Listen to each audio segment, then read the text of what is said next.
حضرت نبی اکرم صلی اللہ علیہ وسلم کے پاس ایک لڑکا اپنے والد کی شکایت لے کر آتا ہے، کہتا ہے یا رسول اللہ صلی اللہ علیہ وسلم، میرا والد جو ہے میرا مال مجھے پوچھے بغیر خرچ کر دیتا ہے۔ حضرت نبی اکرم صلی اللہ علیہ وسلم عادل اور انصاف کرنے والے تھے، انہوں نے اس کے والد کو طلب کیا۔ جب صحابی اس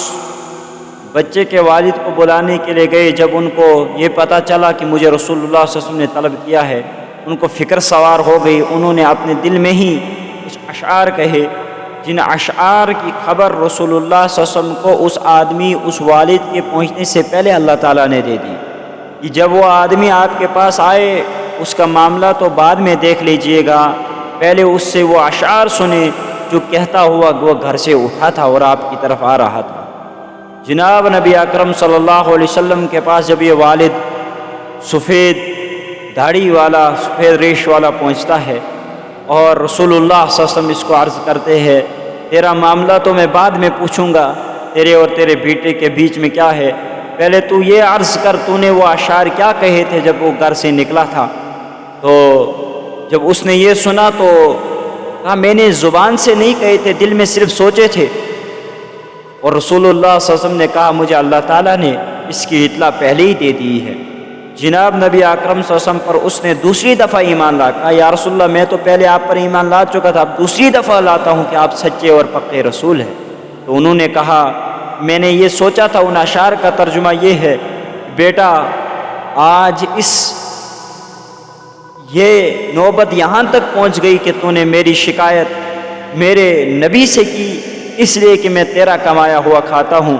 بیٹا وہ دن یاد کر جب تو چھوٹا تھا اور تو بول نہیں پاتا تھا، تیری بات میں 100 دفعہ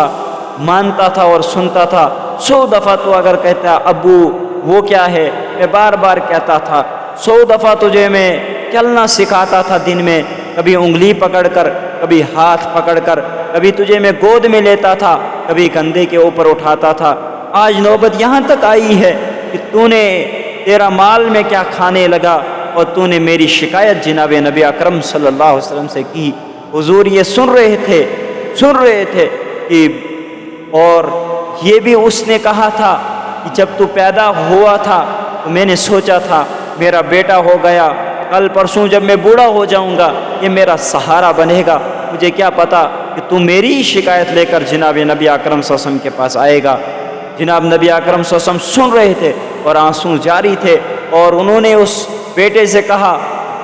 تو نکل جا یہاں سے، تو اور تیرا سارا مال تیرے والد کا ہے، اس کو تیرے سے تیرا مال خرچ کرنے میں کوئی پرمیشن لینے کی ضرورت نہیں ہے اور کوئی تو اسے اجازت لینے کی ضرورت نہیں ہے، اس لیے کہ بیٹا جو ہے وہ والد کا ہے اور بیٹے کا مال یہ سارا والد کا ہے اور والد کو اس میں خرچ کرنے کے لیے اجازت کی ضرورت نہیں ہے۔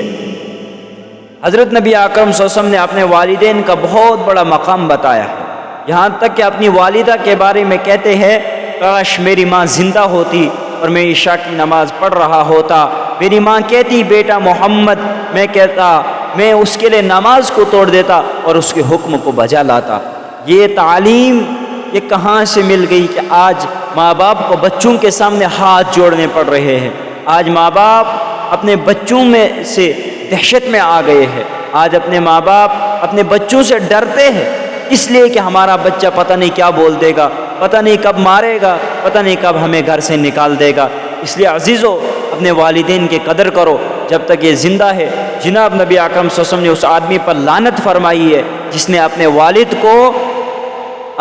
والد کو بڑھاپے میں دیکھ کر اس کی خدمت کو کر کے اپنی جنت کو نہ کما سکا، اس پر اللہ کی لعنت اور اللہ کے رسول صلی اللہ علیہ وسلم کی لعنت ہے۔ اس لیے عزیزو والدین کو اف تک کہنے کی قرآن مجید میں اجازت نہیں ہے۔ اللہ مجھے بھی اور آپ کو بھی والدین کی خدمت کرنے کی توفیق عطا فرمائے، اور اللہ میرے اور آپ کے بھی والدین کو سلامت رکھے اور ان کو خوشحال زندگی گزارنے کی توفیق عطا فرمائے۔